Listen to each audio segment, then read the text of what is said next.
ہم انشاءاللہ اپنے ان بھائیوں کی مدد کے لیے تیار ہیں. آئیے ہم انشاءاللہ یہ ننھے مددگار اس ملک، اس وطن عزیز کے لیے تیار کر رہے ہیں انشاءاللہ.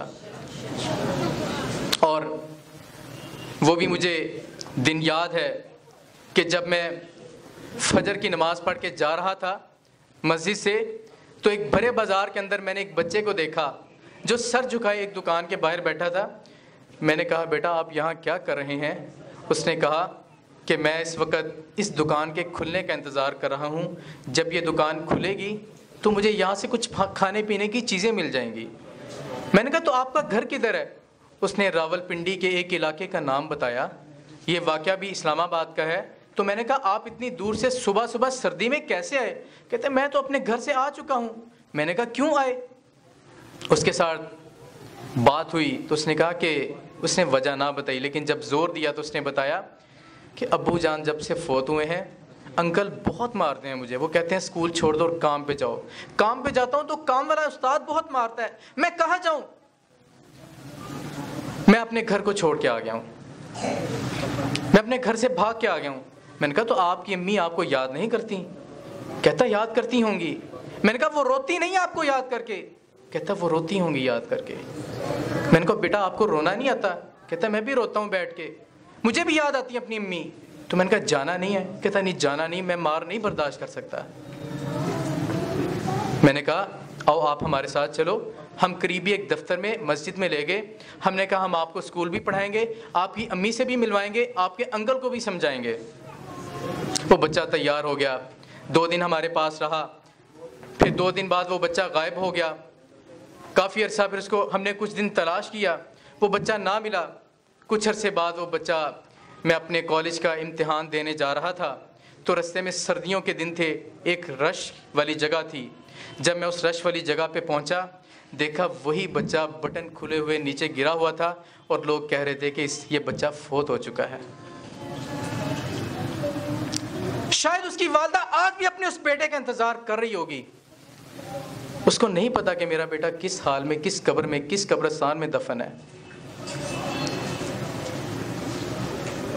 وہ سردی کی شدت میں رات پتہ نہیں کہاں کہاں چھپنے کے لیے سردی کی چادر کو اوڑھ کے وہ سویا اور سردی کی چادر نے اس کو قبر میں پہنچا دیا. آئیے یہ وہ جذبے ہیں جو انشاءاللہ المحمدیہ روزہ سوسائٹی یہ ننھے مددگاروں کی صورت میں پیدا کر رہی ہے. اور انشاءاللہ یہ جو آج ہم نے تقریب کی ہے، آپ جیسے بزرگوں، یہ جو معزز مہمانان گرامی تشریف لائے ہیں، ان کی موجودگی میں آپ کے آنے سے ان بچوں کو کتنا حوصلہ ملا ہوگا. اور انشاءاللہ یہ کام یہاں رکے گا نہیں، یہ قافلہ یہاں نہیں رکے گا. یہ سردیوں کے اندر المحمدیہ روزہ سوسائٹی کے ننھے مددگار ونٹر گفٹ اگر تقسیم کر رہے ہیں تو انشاءاللہ آگے تعلیمی سال کے شروع میں انشاءاللہ ہم یہ عزم کر چکے ہیں، ہم بچوں کے اندر ایجوکیشن گفٹ تقسیم کریں گے انشاءاللہ. یہ ننھے مددگاروں کی فورس، یہ ننھے مددگاروں کی ٹیم بچوں کو انشاءاللہ bag, copy, geometry box, stationery کا سیٹ تیار کر کے دیں گے ہم انشاءاللہ. ہم سے جتنا ہو سکا ہم کریں گے انشاءاللہ. آپ کی دعاؤں کی، آپ کے ساتھ کی ضرورت ہے. اور میں آخری بات بتاتا چلوں کہ ہم المحمدیہ روزہ سوسائٹی کی طرف سے صرف یہ کام نہیں کر رہے. ہمارا سب سے بنیادی کام ہے مسجدوں کے اندر اور اسکولوں کے اندر ہم جا کے پروگرامز کرتے ہیں، سٹوری ٹائم پروگرام چلتے ہیں. ہر مہینے ایک نئی اور سچی کہانی ہم سناتے ہیں بچوں کو. اور ایسی کہانی ہوتی ہے، سچی بات ہے، ہم ایک اسکول کے اندر گئے، ایلیٹ کلاس اسکول تھا. جب ہم نے وہاں نماز کے بارے میں ایک کہانی سنائی، دجال کا واقعہ سنایا، بچوں کی بات میں یہ کیفیت تھی کہ والدین نے اگلے دن بتایا، اساتذہ نے بتایا آپ بچوں کو کیا کہہ گئے ہیں کہ ہم کہہ کے تھک گئے اپنے بچوں کو نماز کے بارے میں، وہ نماز کی پابندی نہیں کرتے تھے. آپ نے ایک کہانی سنائی ہے بچے الحمدللہ. پھر اس کے علاوہ ہمارا ایک ایڈونچر کیمپ ہے جو مری سے آگے شمالی علاقہ جات میں پورے پاکستان سے وہ بچے جنہوں نے سال بھر نیکی کے اندر بہت بڑھ چڑھ کے حصہ لیا ہوتا ہے، ایسے بچوں کی ایک فورس جو ہوتی ہے وہ ایڈونچر کیمپ پہ ہمارے ساتھ جاتی ہے، ان کو لے کے جاتے ہیں. الحمدللہ اس فورس سے بہت اچھے بچے تیار ہوئے. اور پھر اس کے علاوہ ہمارا لٹریچر ہے، ہمارے کوئز کتابچے ہیں، 10 سے 12 کتابچے ہیں، ہماری کہانیوں کی 20 سے 25 کتابیں ہیں جو ابھی بہت ساری 100 سے زائد تیار پڑی ہیں، تیار ہو رہی ہیں۔ یہ کام الحمدللہ چل رہا ہے۔ ہم جو ہے وہ دعوت کی فیلڈ کے اندر، ہم اسکولوں کے اندر اور اس کے ساتھ ساتھ لٹریچر کے میدان کو ہم نے خالی نہیں چھوڑا۔ ہمارا ایک میگزین ہے روضۃ الاطفال، جو الحمدللہ 1 لاکھ سے زائد کی تعداد میں چھپ رہا ہے، اور یہ میگزین بچوں کی تربیت کر رہا ہے۔